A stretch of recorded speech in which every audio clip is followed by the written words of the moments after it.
What's up guys, this is Sapphire and I am finally bringing you the grand finals of the Blizzard Southeast Asia Invitational. Now this is super exciting. We've got a really good matchup here and I haven't seen this. It's been a long time since I've cast and I'm finally back casting and really looking forward to this. We've got RedArchon spawning as the Red Terran and Ice spawning as the Blue Zerg. Kind of fitting for their names that RedArchon is red and Ice is blue.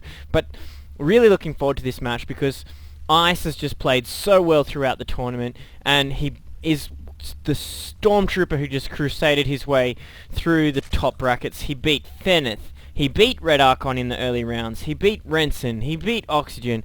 And he's emerged to the grand final game without dropping a series. Only dropped a couple games here and there. And he really has just performed so well. Interesting choice going for the a gas extractor trick right here. Allows you to get out a drone, and it's actually really advantageous if you're going to go scout like this. There has been a lot of commentary made to the effect that, you know, it's not as inefficient, and it's not. If you go for 9 Overlord, it's much more mineral efficient, but if you go for the cancel drone, it's actually more efficient if you're scouting. So if you go 9 Overlord and then send your 10th or 11th drone out to scout, then it's actually a complete waste because you've that little extra minerals you're going to gain is lost by the fact that one of your drones is going out, whereas the extra mineral boost you gain from getting a gas cancel drone out is actually counteracted by the fact that you go scouting, so it actually balances out nicely. Interesting coverage here by Ice. He's throwing down a very early expansion with that 14 hatch and covering his ramp here, which is a little bit of an unusual block against a Terran. They can't wall you in as well as a Protoss player can, but they can throw down that out of position bunker and try and get Reapers in there. And you must remember that this was played before patch 1.1, so this was when Reapers were still coming out quite early and were quite a deadly harassment tool. So really interested to see if Ice's strategy is going to work off here as he takes this gas steal just to slow down RedArchon a little bit. Marine coming out and looking like he's going to send that Marine straight to this base as he throws down this bunker right at Ice's expansion here. A little bit of a miscue here by his Overlord. He really should have picked that up. I'm not quite sure if he's actually seen that yet. Looking at his vision, he does not know that that bunker is there. This is a big blunder for this grand final match of Ice here.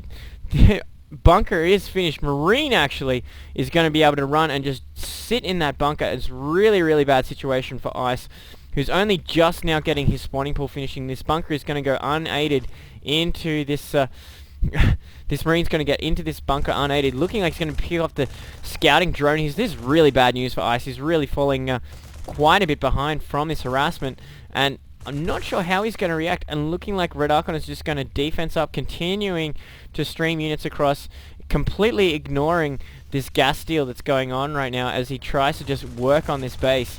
Throwing down another bunker. This is really bad news for Ice. This expansion is in serious jeopardy. Throwing down a Roach Warren on the left-hand side of his base. Don't even know if I like this positioning. Really should have brought it in as these Marines continue to go to work on this hatchery. This is really bad news for Ice. RedArchon is just continuing to build Marines, continuing to send units across the map. No tech labs on these barracks, just looking to fill these bunkers up with Marines right now. We have a few Zerglings being produced, but it may be too little too late. Roach Warren's still being produced, peeling off these drones. Not sure what his plan is right here. Bringing this Queen in. Maybe actually going to throw down offensive spine crawlers. Not sure what his plan is with these drones, unless he's just going to start mining and try and get some value out of this hatchery, which he is going to do. Obviously planning to use the Queen as a tank for some kind of attack. He's going to have to do it soon though. Pulling the Marines out to try and work on these drones. Nice move there by RedArchon, slipping back inside. Roach is being produced now, but the hatchery almost going to go down, taking some unnecessary shots on those Zerglings. Should send the Queen in first, not the Zerglings. Desperation move. He's just panicking because the hatchery's so low.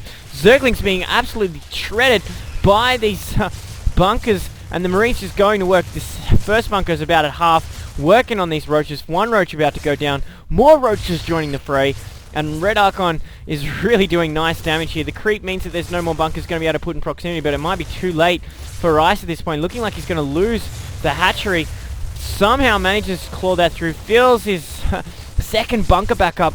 Ice really needs to take this down. The hatchery is living. I feel that RedArchon could have target fired down this hatchery. Now Ice is going to retreat. These two roaches are almost near death.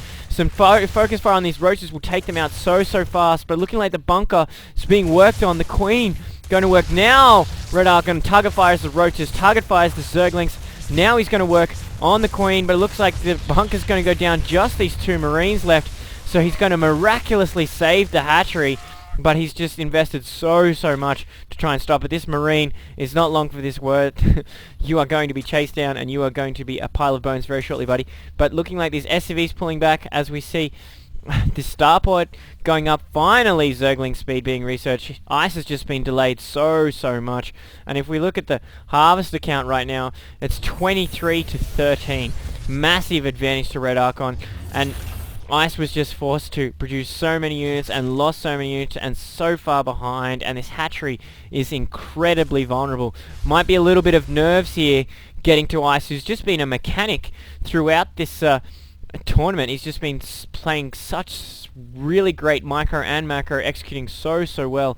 But this first game, that uncharacteristic slip, setting that overlord to the left, meant that this bunker was able not to be seen because the vision range of the drone was not enough to pick up the bunker, and the hatcheries have very limited vision when they're morphing. It's not until they're actually built that they get all this vision that you can see now, and the overlord was going off to the left. If the overlord was left in position, he would have seen this bunker, and this game would have gone a lot differently, as we're seeing RedArchon trying to deny any more overlord scouting that goes on. But right now, Ice is in just such a precarious position. RedArchon's free to do whatever he wants. Banshee's on the field right now, Cloak being researched, as well as Stim being researched. Bunch of Marines and a Marauder coming out here. More Marines on the way. We are seeing a sacrifice overlord looking like he's going to be moving in to see what's going on, but it might be a little bit too late as we see this Banshee heading out now, looking to go on the right hand side of Ice's base, and I would hazard a guess to say that this Banshee is going to come in from the right while the Marines come in from the main. The Marines probably not going to be able to do too much damage with these two spine crawlers, but this Banshee should be able to do nice harassment, and if he can keep it alive until Cloak is online, he's going to be able to do quite a lot of damage here. Going to be able to target fire these drones, forcing them to run away. No Queen there to deal with it. Pulling this Queen back, but this Queen is damaged. This Banshee might actually just be able to win that fight straight up. Not now that he's taken all those unnecessary hits. Don't like that. He should have had hit point bars telling him that he could take this Queen for free, basically. And Ice calls GG. So that's an almost unbelievable start to this Blizzard SCA Invitational Grand Final. Now this was a double elimination tournament, so that means Ice, who has never been eliminated, was never eliminated from the top brackets, has to be eliminated twice. So that means RedArchon, if he's going to win this, has to win the first best of 3 and force a second best of 3, and RedArchon has to win both of those sets, whereas Ice only has to win one set. The reason for that is because RedArchon actually has already been eliminated once, and you have to be eliminated twice. So even though Ice is down a game, RedArchon still has to win both sets. So if Ice can claw it back and even it up, it could get very interesting very fast. So here we go to game 2.